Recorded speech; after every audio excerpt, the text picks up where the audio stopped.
Welcome back, everyone. This is Griot of the Diaspora, and I'm your host, Nakira G. And I am in New York. I'm so excited. Don't get used to this background though, because I am working on my studio situation. I found a really dope spot, so that's going to be coming soon. But today's episode is a This Week in Africa news episode. There has been a lot going on. We will be in South Africa today, Ghana. We have some news about Senegal as well as Kenya. Let's talk about it.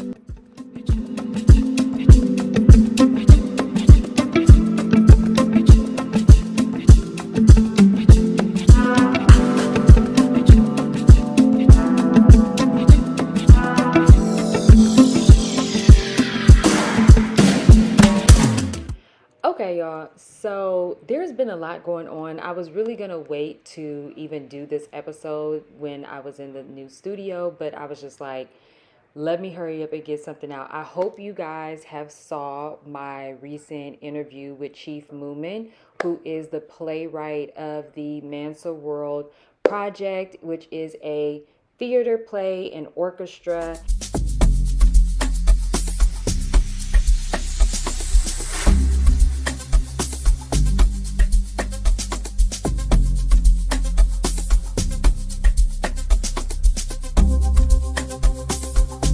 There's been a lot going on, so let's just get right into it. I want to start off this episode with South Africa because that is where a lot of things have been happening. So there has been another case of femicide happening in South Africa. And from the looks of it, it seems like this is obviously an ongoing issue. It looks like it's like almost like every week, honestly, I'm seeing a different story of a young woman being murdered in South Africa, particularly in this Eastern Cape area. And so a young woman by the name of Olorado, she has been murdered. There has been like all this other information that's been coming out. Apparently, one of the murder suspects have already been captured and killed by the police. And we're still waiting for more information to come out.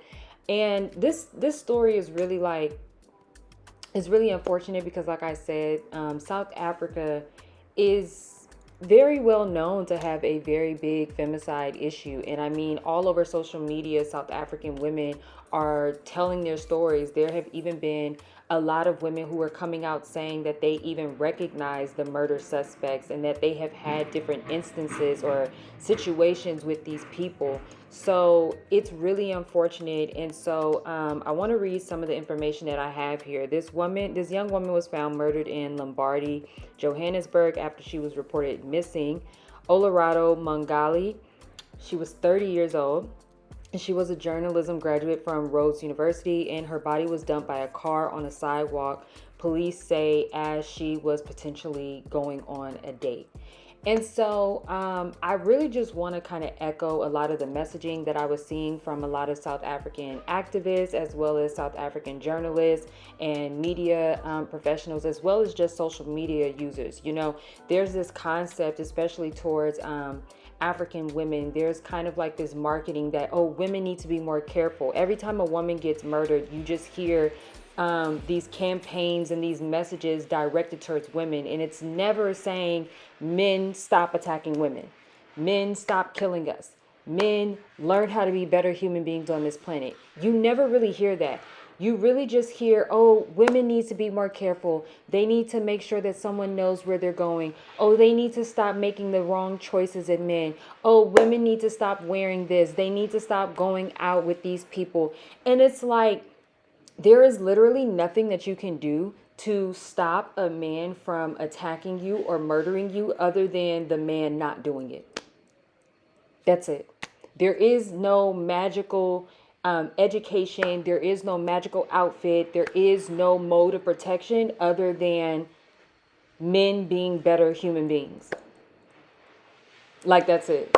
And this situation is really unfortunate because every time a femicide issue comes out, it just creates this bigger gender war conversation, which I honestly believe that a lot of these social media conversations are just bots and AI. And a lot of this is just like random people who love to sit on the internet and make the most craziest comments.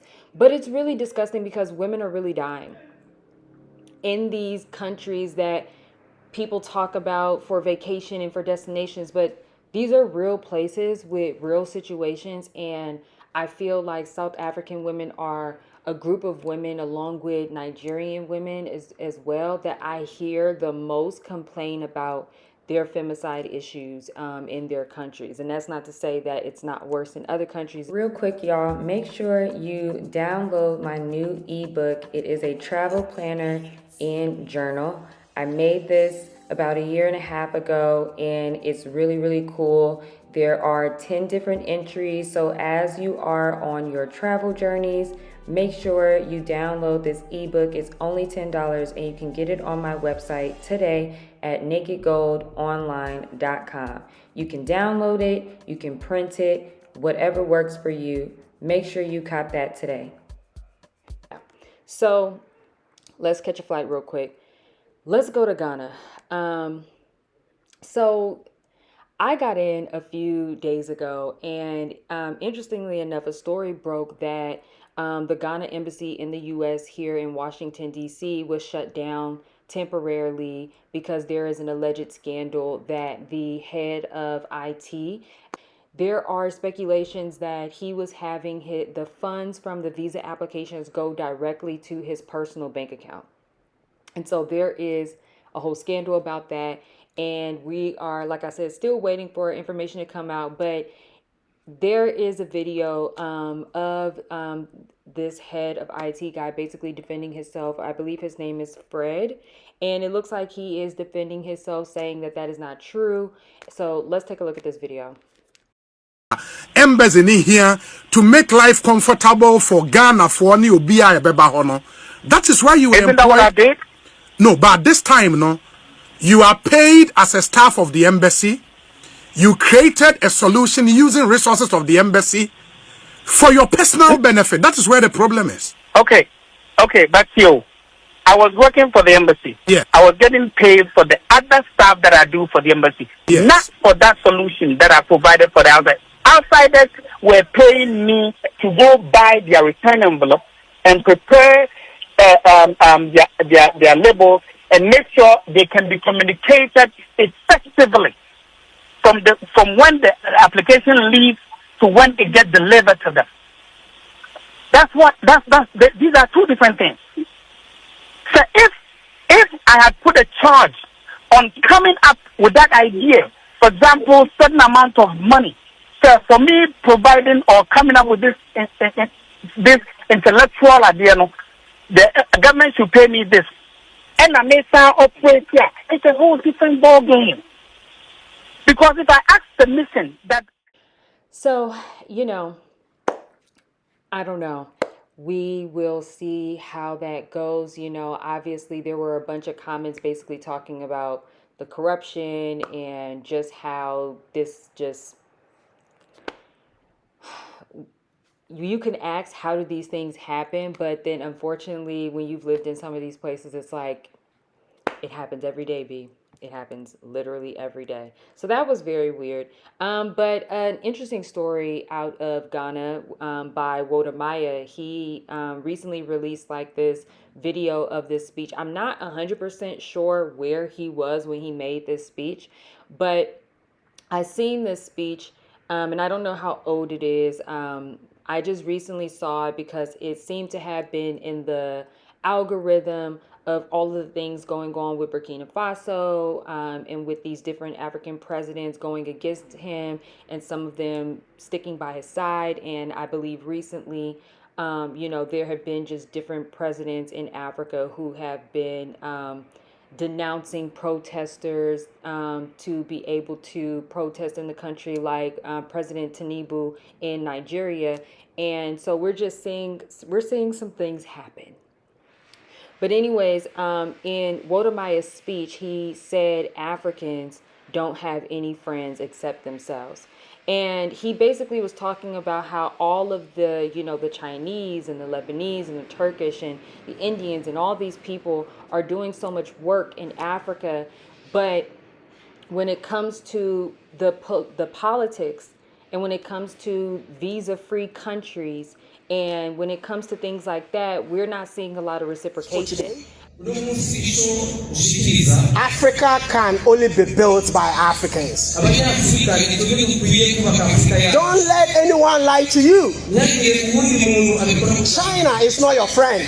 Russia is not your friend.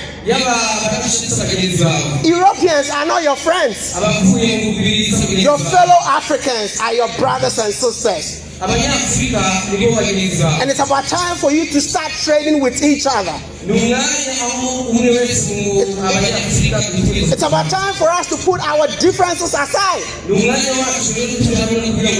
It's about time for us to put our tribal stuff aside. It's about time for us to put our political affiliations aside